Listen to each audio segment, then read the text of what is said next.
विश्व बंधु, श्री रामचरितमानस उत्तर कांड दोहा नंबर 100 खा हमने इसका भी चिंतन किया। श्रुति सम्मत हरिभक्त पथ संयुत बिरत विवेक, तेन चले नर मोह बस कल्पय पंथ अनेक। बंधुओं, ये बात थी कि शास्त्रों की जो सम्मति है उस पर नहीं चल रहे, हरि भक्ति का पथ उस पर नहीं चल रहे, ज्ञान वैराग विवेक के रास्ते पर नहीं चल रहे, अपने अपनी कल्पना करके जो जो जिसको दिखाई देगा। पहले भी कह चुके हैं, मार्ग सोई जाकहूं जोई भावा, पंडित सोई जो गाल बजावा, अनेक पंथ बना लिए। बंधुओं, जय विश्व बंधु, ये रास्ता ऐसा हो गया, इससे भारत भ्रष्ट हुआ है। याद रखना बंधुओं, ये भविष्यवाणी को देखो, ये उस समय पर वर्तमान समय के लिए की हुई भविष्यवाणी है। अब यहां से आगे चलते हैं, देखिए क्या लिखे हैं। बहु दाम सवार धाम जति विषया, हरि लीन न रही विरती,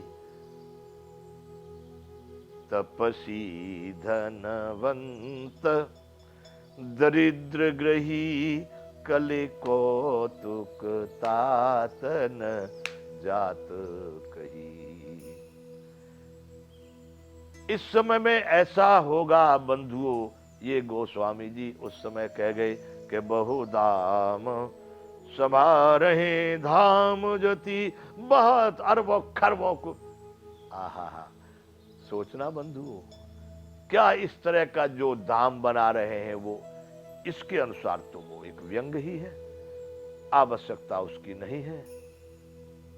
बहुधाम संभार है, बहुदाम संभार है धाम जति, बहुत सारा धन लगा लगा करके वो जति लोग, बाबा जी लोग, योगी लोग धाम बना रहे हैं।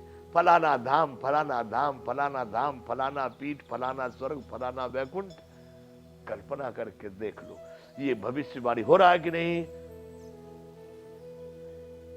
बाबा जी लोगों के धाम देखे तुमने, एक से एक धाम, हेलीकॉप्टर, हवाई जहाज, चार्टर प्लेन, और एसी में अगर दो घंटे अगर धूप में निकाल दो तो हॉस्पिटल ले जाने पड़ेंगे, 2 घंटे धूप में करने पर।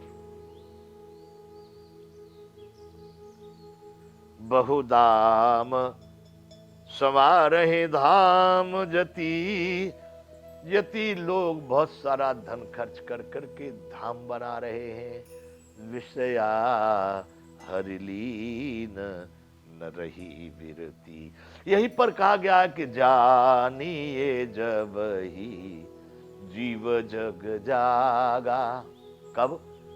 जब सब विषय विलास विरा, जब सभी विषय विलासताओं से वैराग होने लगे, तब समझना चाहिए कि अब जीव संसार में जगा, यानी यह प्राणी अब अपने सद्मार्ग पर आया। पर यहां बता रहे हैं होगा क्या इस समय में। बहुदाम सभा रहे धाम जति, बहुत बहुत धन का खर्च कर करके बड़े बड़े धाम बनाएंगे जति लोग।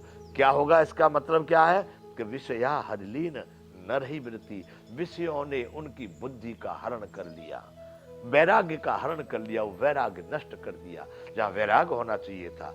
अरे इस वेश को बनाया था कि संसार का हर वस्तु यहाँ पर नाशवान है, मुझे उस शाश्वत की ओर जाना है, नित्य की ओर जाना है, सनातन की ओर जाना है, लेकिन मैं फंस गया इसी में। विषया हरिलीन न रही विरति, विषयों ने उस वैराग्य को नष्ट कर डाला।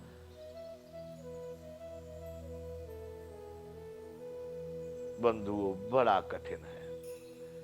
यहां तो बड़े लोग आराम से, मैं भी प्रवचन कर रहा हूं, पर मैं कहता जाता हूं, मैं न नाटक करूंगा, न पाखंड, न तुष्टीकरण करूंगा। मैं जान रहा हूं आज भी मेरी साधना, मैं कोई आपसे बहुत बड़ा महापुरुष या मैं अपने को ये सिद्ध करना चाह रहा हूं, नहीं, मेरे समझ में जो आ रही बात करूं। मैं सबसे कहता हूं, जितने छोटी जाति के लोग जिनको कहते हैं, जिनको लोग अपमानित और दलित और बलित, मैं कहता हूं वह भी मेरे बंधु हैं, वह भी मेरे जैसे हैं, सबके सब मेरे हैं, सब मेरे जैसे हैं। हम सभी एक ही परमात्मा से आए हैं और सबको उस परमात्मा की ओर जाने का अधिकार है, सबको पाने का अधिकार है। विषया हरिलीन न रही वृत्ति, ये विषय विलासता, देख देख करके उसके घर में ऐसा सोफा तो हम भी लाम, उसके घर में ऐसा टीवी तो हम भी लाम, उसके पास, अरे बच्चों की बुद्धि खराब कि मेरे क्लास के मेरे मित्र के पास ऐसा मोबाइल है तो वही मुझे दिलवाओ, ऐसा कपड़ा है तो वही दिलवाओ। विषया हरि लीन, विषयों ने हर लिया, वैराग्य नहीं रह गया। जबकि इस वेश को बना, सबकी नहीं कहता, बंधु ग्रस्त छोटे से लेकर के गरीब अमीर सबकी आवश्यकता है, जिस जिसकी जो बुद्धि है, कोई पाप पुण्य में जो लगा हुआ है उसकी जहां तक समझे वो कर रहा है। उसके दुर्गुणों के, उसके दोषों में, उसमें पढ़ करके हमारा काम नहीं चलेगा। हम उनको समझ के लिए उनको कह सकते हैं, बोल सकते हैं, लेकिन उसमें हमको पढ़ना ठीक नहीं है कि हम भी उन्हीं के उसमें रास्ते पर लग जाएं। परंतु जो इस वेश को जिन लोगों ने बनाया है, उनको तो कम से कम इस पर ध्यान होना चाहिए कि मैंने ये वेश क्यों लिया। शासकों को ध्यान होना चाहिए कि मैंने वो शपथ क्यों ली थी। ये सब पापी है। एक एमएलए एक बार में 7 पुष्ट के लिए धन कमा के रख, अरे ग्राम प्रधान को देख लो, एक गांव का प्रधान, सरपंच जो मुखिया होता है ना, एक प्रधानी में करोड़ों रुपए कमा लेता है। किससे? मैंने सब निर्णय किया है कि मैं सबका दोष केवल सरकार को ही दूंगा, केवल शासन ही दोषी है, वरना बंधुओं सुशासन होवे तो एक किसी भी प्रकार का घोटाला होना संभव नहीं है। तो बंधुओं, यहां पर मैं तो अपनी बात कर रहा हूं, इस भेष वालों की बात कर रहा हूं कि बहुदाम सभा रहे धाम जति, विषया हरि लीन नहीं रही वृत्ति। बड़े बड़े दाम धन का खर्च करके लोग अपने लिए धाम बना रहे हैं। विषयों ने उनकी बुद्धि को विकल कर दिया, जिससे उनको वैराग नहीं रह गया। और क्या हुआ कि तपसी धनवंत दरिद्र ग्रही। तपसी जो जो साधु था, तपस्या के लिए जिन्होंने निर्णय किया था, अब हम तपस्या का मतलब है सब संसार के इस नश्वर पदार्थों से हट करके उस परमात्मा के लिए नित्य प्रति सत्य बोलना, सदाचार का आचरण करना, जो भी कुछ है, मतलब पुरुषार्थ परोपकार के लिए लगे रहना, इसका नाम है तप। जो निकले थे उस तपस्या के लिए वो बन गए धनवान, तपसी धनवंत, कुबेर भंडारी बन गए, वो सब के सब श्रीमंत बन गए। अब तो बाबा जी लोग महंत, महंत के बाद श्रीमंत, श्रीमंत मंडलेश्वर, महामंडलेश्वर, अरे साहब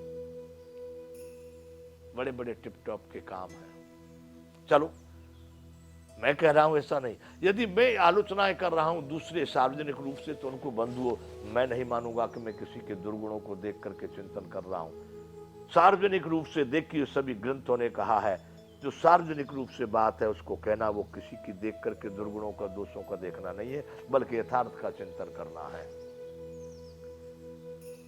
इसलिए गोस्वामी जी कह रहे हैं कि बहुधाम सभा रहे धाम जति, विषया हर लीन न रही विरति, तपसी धनवंत दरिद्र ग्रही।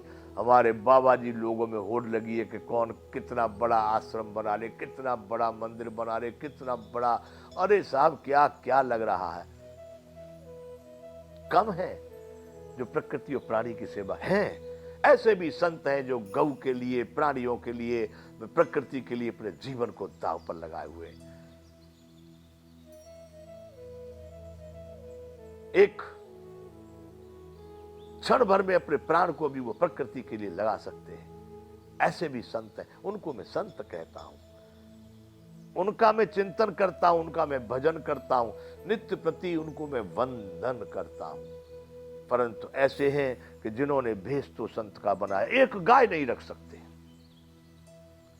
चलो संत ही बन गए तो गाय को भी क्या रखेंगे, तो जाकर के जंगल में, हिमालय में, कहीं नदी के किनारे बैठ करके अपने परमात्मा उस अनंत के साथ में संबंध बना करके चिंतन करो। फिर समाज में काहे के लिए भागते फिर रहे हो? दोनों हाथ पे हाथ, वैसे फोटो खिंचवाएंगे ना तो ऐसे कर देंगे, फोटो में बाबा जी लोग हाथ देखे आप ऐसे होंगे, और वैसे देखो समाज में भाग रहे तो दोनों हाथ करके भाग रहे, लाओ लाओ, दे राम, दिला दे राम। उनके लिए मैं कह रहा हूं जिन्होंने भेष तो बनाया है, लेकिन वो संत का कार्य नहीं कर रहे।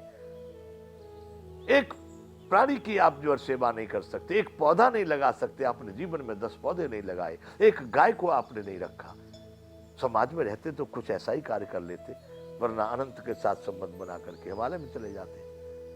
तो बंधुओं, यहाँ कहा तपसी धनवंत दरिद्र ग्रही कल कौतुक तातन जात कही। बंधुओं, ये हमारा कथा प्रारंभ रहेगी। अभी यहाँ पर विराम करेंगे। जय विश्व बंधु।